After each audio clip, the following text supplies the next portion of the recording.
Partai Gerindra, Mas Daniel Anzar Simanjuntak melalui sambungan Zoom. Selamat petang semuanya. Selamat petang, Mas Yasir. Assalamualaikum. Waalaikumsalam warahmatullahi wabarakatuh. Ini jelang beberapa jam menuju kita akan mendengarkan bersama-sama pidato Presiden Prabowo Subianto di sidang Majelis Umum PBB nanti. Dari Mas Daniel Anzar sendiri, kira-kira ada bocoran tidak poin-poinnya terkait dengan apa saja yang nantinya disampaikan oleh Presiden Prabowo Subianto di sidang umum PBB nanti, Mas Daniel? Mas Yasir, tentu saya tidak punya otoritas dan tidak cukup punya otoritas untuk bisa menjelaskan apa kira-kira yang akan disampaikan oleh Presiden Prabowo nanti malam waktu Amerika Serikat atau waktu New York. Tapi yang jelas kalau berangkat dari cara berpikir, kemudian statement-statement Presiden selama ini terkait dengan masalah-masalah global, geopolitik dan geostrategis, Presiden pasti tetap akan menyuarakan amanah konstitusi kita, yaitu perdamaian, mengusung perdamaian, kemudian dialog antar peradaban, kemudian juga pasti Presiden tidak sungkan-sungkan akan melakukan kritik terkait dengan standar ganda negara-negara besar misalnya atau peradaban-peradaban tertentu. Tapi di sisi lain pastilah Presiden juga mengapresiasi dan mengharapkan kearifan bangsa-bangsa besar untuk bersama-sama untuk menjaga perdamaian dunia. Dugaan saya hal-hal seperti itu akan disampaikan oleh Presiden dan Presiden pasti akan to the point untuk menyampaikan sikap-sikap beliau terkait dengan kondisi global pada saat ini. Oke, poin besarnya adalah bagaimana menyampaikan dorongan Indonesia ya, sebagaimana amanat Undang-Undang Dasar 45 untuk mendorong perdamaian dunia, begitu ya Mas Daniel ya? Betul. Dan sikap itu tentu juga berharap dari negara-negara besar yang sering beliau sampaikan ada kearifan. Kalau dulu Pak Presiden sering menggunakan istilah kearifan Asia, nanti juga beliau pasti akan mengingatkan terkait dengan kearifan negara-negara yang besar dengan kekuatan yang sangat besar, akhirnya juga punya tanggung jawab untuk menjaga perdamaian dunia. Oke, saya ke Mas Rejasa ini. Kalau melihat Anda sebagai pakar hubungan internasional begitu, kalau tadi juga sama-sama kita sudah mendengarkan pidato yang disampaikan oleh Presiden Prabowo di KTT PBB, dengan jelas, dengan lantang Presiden Prabowo kembali menyuarakan dukungannya untuk Palestina. Apa yang nantinya membedakan dengan materi pidato yang nanti disampaikan di sesi debat umum di sidang Majelis Umum PBB nanti malam? Terima kasih. Nanti malam itu ada makro, ada mikro. Mikronya itu adalah intisari dari yang beliau katakan beberapa jam silam kan. Yang ditutup dengan kata peace, peace now, we need peace immediately. Ini akan menjadi kenangan dunia nih. Seperti halnya pidato Bung Karno, to build the world anew, ditutup dengan kata anew. Untuk nanti malam, jam 8 malam waktu Indonesia, benar statement dari Bang Daniel. Beliau akan berbicara makro, misalnya bagaimana perkembangan geopolitik, geoekonomi, geososial, budaya, geostrategi, tapi beliau nanti akan secara khusus mengkritisi aspek-aspek mana yang membahayakan kelangsungan umat manusia, aspek-aspek mana yang mengganggu piagam PBB itu sendiri. Kemudian tentunya beliau akan berbicara konstitusi RI karena secara teori kebijakan luar negeri itu berawal dari rumah. Kalau rumah beres ya harapan besarnya adalah negara akan lebih fokus, akan lebih percaya diri dalam menangani masalah-masalah internasional. Betul, beliau juga berbicara tentang dialog antar peradaban karena kita ketahui dialog antar peradaban itu seringkali kan dilandasi rasa curiga. Kemudian seringkali walaupun berada dalam satu peradaban sering diadu domba, misalnya di Timur Tengah diadu domba antara Sunni dan Syiah. Mungkin Pak Prabowo akan datang bukan hanya dengan what tapi dengan how. Ini mungkin yang akan menarik karena itu pidato beliau nanti itu akan sangat menarik. Kemudian juga beliau akan berbicara kritik atas standar ganda. Cuman ini sangat penting ya karena perdamaian dan keamanan dunia itu sangat terganggu dengan adanya standar ganda itu. Di mana 5 negara pemilik hak veto seringkali dipermainkan oleh satu negara saja yang seenaknya saja menggunakan hak veto. Itu yang maksud Anda standar ganda ini ya. Betul. Karena sebelumnya saya juga sempat berbincang dengan salah satu jurnalis harian Kompas yang berada di sana bahwa salah satu poin yang nantinya akan diangkat oleh Presiden Prabowo dalam pidatonya adalah multilateralisme, mendorong multilateralisme menuju perdamaian. Makna multilateralisme ini Anda membacanya akan seperti apa diejawantahkan dalam pidatonya Prabowo Subianto? Tadi Pak Daniel benar mengatakan ada banyak kerahasiaan dalam pidato ini yang nggak boleh dibuka kan? Yeah. Oke, saya sebagai peneliti melihat bahwa multilateralism itu berarti keterlibatan lebih banyak aktor di dalam PBB untuk merumuskan perdamaian dan keamanan dunia. Selama ini kan di hijack atau diganggu terus oleh Amerika Serikat kan. Walaupun 2 negara sudah satu posisi itu, Cina dan Rusia satu posisi. Kemudian di tengah-tengahnya itu ada Inggris dan Prancis. Inggris dan Prancis sekarang sudah mulai dekat secara psikologis dengan Rusia dan Cina, walaupun mereka tetap tergantung pada Amerika Serikat secara keamanan ya. Inggris Prancis punya veto, tapi veto mereka itu kan nggak kedengeran. Jarang sekali mereka menggunakan veto tersebut. Tampaknya memang pidato. Apa menurut Anda?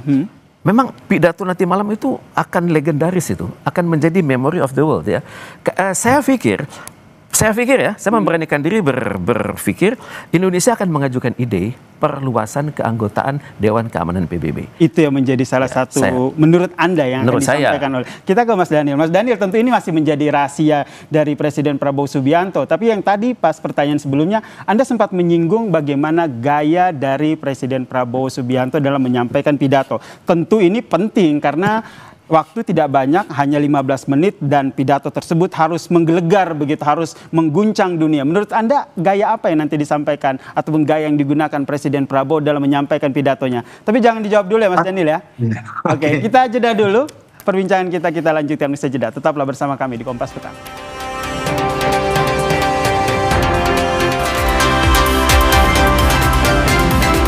Sidang umum PBB nanti tentu kita masih menerka-nerka begitu. Tapi kalau gaya Presiden Prabowo dalam membawakan pidatonya, mungkin Mas Daniel Anzar bisa menyampaikan begitu. Karena sebagai orang yang juga dekat dengan Prabowo, suka melihat bagaimana gaya Presiden Prabowo menyampaikan pidato. Jadi nanti gaya apa yang nantinya digunakan Presiden Prabowo dalam pidato di PBB nanti? Mas Daniel, menurut Anda?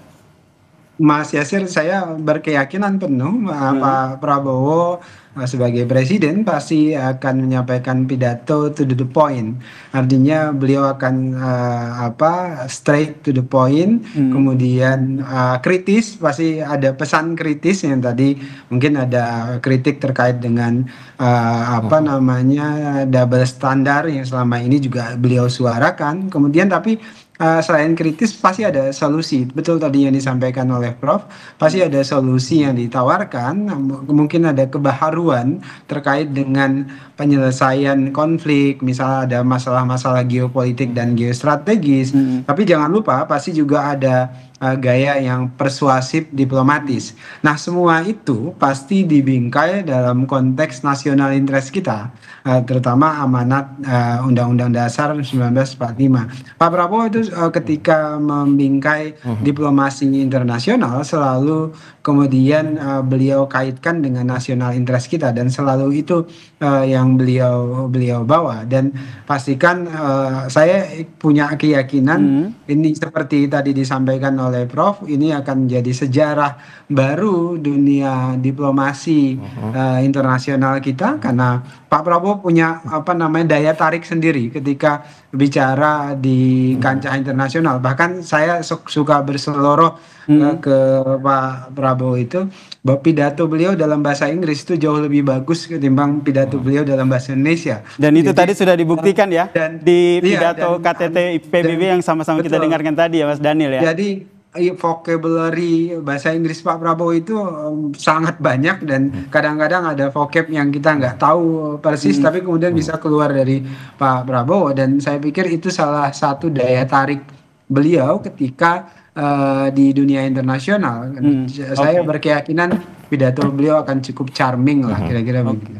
powerful karena pidato tersebut waktunya hanya sebentar 15 menit begitu. Betul. Harus benar-benar powerful begitu. Kalau ke Mas Tengku melihatnya seperti apa? Bagaimana sosok dari Presiden Prabowo Subianto? Oke lah kalau berbicara soal memberikan dukungan kepada Palestina, kita selalu konsisten begitu. Tapi dengan adanya Presiden Prabowo yang pertama kali memberikan pidato di sidang umum PBB ini, sepowerful apa sosok seorang Presiden Prabowo bisa merangkul negara-negara anggota PBB ini untuk menyuarakan perdamaian, terutama untuk Palestina? Ya, pertama kualitas dari pidato itu ya harus dibuat dengan sangat saintifik ya. Alurnya itu manis, menarik dari bawah, dari dasar, tengah, atas. Kemudian selama alur itu berjalan, sisi pribadi beliau akan keluar. Nanti kita akan melihat beliau berbicara dengan indikator-indikator. Secara manajerial itu IQ beliau tinggi kan, itu akan ngaruh. Emotional quotient tinggi, leadership quotient tinggi, managerial quotient tinggi. Itu akan terlihat pada pidato beliau ya. Kosakata mungkin beliau akan menggunakan banyak kosakata asing karena latar belakang pendidikan ya. Kemudian kemungkinan besar kosakata asing itu akan dimengerti dengan mudah oleh negara-negara dari berbagai belahan bumi. Beliau sudah siap dengan stok bahasa Inggris, bahasa Perancis, bahasa Arab, mungkin bahasa Rusia. Karena beliau memiliki kemampuan merangkul tokoh-tokoh besar dunia tanpa dianggap mengganggu pihak yang lain. Nah, pertanyaan selanjutnya adalah dari semua negara yang ada menjadi anggota Dewan PBB nanti, tentu saja oke lah, kan ada lebih dari 150 negara yang sudah memberikan dukungan kepada Palestina. Tentu itu sudah aman lah begitu. Tapi bagaimana dengan negara-negara yang belum mendukung? Amerika Serikat contohnya, ada Presiden Donald Trump nanti yang di sana. Pidatonya Presiden Prabowo ini apakah bisa memberikan pengaruh yang cukup besar untuk kebijakan yang nantinya diambil oleh Amerika Serikat, Donald Trump? Memang salah satu tantangan beliau adalah dunia akan fokus dulu pada pidato dari Brazil, kemudian dari Donald Trump. Donald Trump itu adalah figur yang luar biasa. Bahasanya tuh luar biasa, sangat dimengerti oleh berbagai pihak. Nggak usah pikir-pikir panjang, orang ngerti, nggak pakai kamus pun ngerti.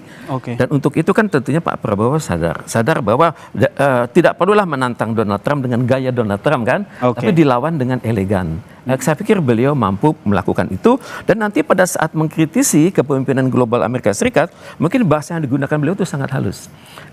Mengatakan bahwa kemungkinan besar ya, bahwa Pax Americana itu masih ada, tapi hendaknya Pax Americana itu juga sadar bahwa ada peradaban dunia lain yang juga mulai tumbuh, dan untuk itu beliau akan mengatakan, saya pikir tidak perlu ada clash antara Pax Americana lawan Pax Sinica, tapi terjadi kolaborasi dan collaboration and competition itu boleh. Jadi tentunya nanti beliau akan berbicara sangat halus, karena kalau menantang Trump pada hari yang sama dan orang yang ada di situ itu akan sangat merepotkan. Kita lihat saja baru-baru ini Perdana Menteri Inggris sangat berhati-hati mengkritisi Trump, mengkritisi Donald Trump setelah Trump itu pulang.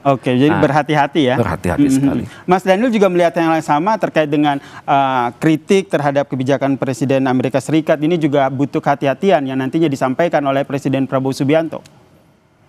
Tadi saya katakan Mas, pasti Pak Presiden akan menggunakan diksi-diksi yang persuasif, diplomatis untuk istilah Presiden tadi, istilah Prof. Tengku tadi adalah lebih smooth begitu. Nah, diksi-diksi persuasif diplomatis itu kan sering ditunjukkan Presiden dalam banyak forum global, sehingga saya berkeyakinan beliau sangat prudent kalau terkait dengan diksi ke dalam konteks diplomasi global. Dan yang Pak Prabowo itu pijakan beliau selalu adalah national interest kita, jangan sampai kemudian mengganggu hubungan antar negara, Indonesia misalnya dengan negara lain dan sebagainya.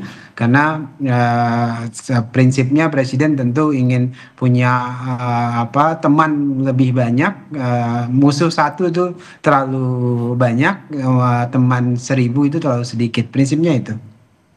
Oke, terakhir ke Mas Tengku Rejasa.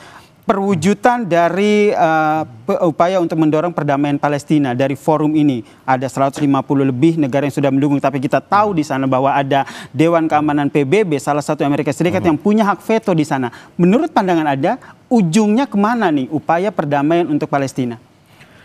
Ujungnya adalah pertama, Indonesia harus memiliki kemampuan menggalang solidaritas seluruh dunia ya, bahwa kemunculan two-state solution itu tidak akan meremehkan Israel, tidak akan menghancurkan Israel, tapi menciptakan suatu kondisi hidup berdampingan seperti idealisme two-state solution. Tentunya Indonesia akan mengajak negara-negara dunia untuk ikut bertanggung jawab, karena jangan sampai nanti pada saat kita masih mematangkan ide, Israel kan sangat marah saat ini kan. Siapa tahu dia akan melakukan pemboman baru dan memperluas ambisi dia dengan nama Greater Israel itu. Dan untuk itu ya Indonesia hendaknya datang dengan ide kan, tadi salah satu beliau Presiden Prabowo mengatakan multilateralisme kan. Salah satu ide yang mungkin dalam benak saya adalah perluasan penambahan keanggotaan Dewan Keamanan PBB, karena kita sudah belajar dari elected 10 negara yang dipilih secara teratur tiap 2 tahun sekali. Jadi mungkin kemungkinan besar akan muncul ide penambahan anggota berdasarkan kewilayahan Asia Afrika, penambahan negara berdasarkan peradaban, penambahan anggota berdasarkan prinsip-prinsip kependudukan, siapa jumlah penduduk terbesar, dan juga penambahan keanggotaan berdasarkan peran damai mereka di dunia. Dan untuk itu silakanlah Majelis Umum memilih negara-negara mana yang cocok. Tapi kalau saya boleh memilih, Indonesia di situ, India di situ, mungkin Mesir bisa di situ. Oke, tentu saja kita nantikan ya seperti apa nanti isi dari pidato Presiden Prabowo dalam sesi debat publik di Majelis Umum PBB nanti malam. Terima kasih Mas Teguh Rajasa telah bergabung bersama kami. Mas Daniel, terima kasih ya. Kita masih menantikan bersama nih bagaimana pidato dari Presiden Prabowo Subianto di sidang Majelis Umum PBB nanti malam.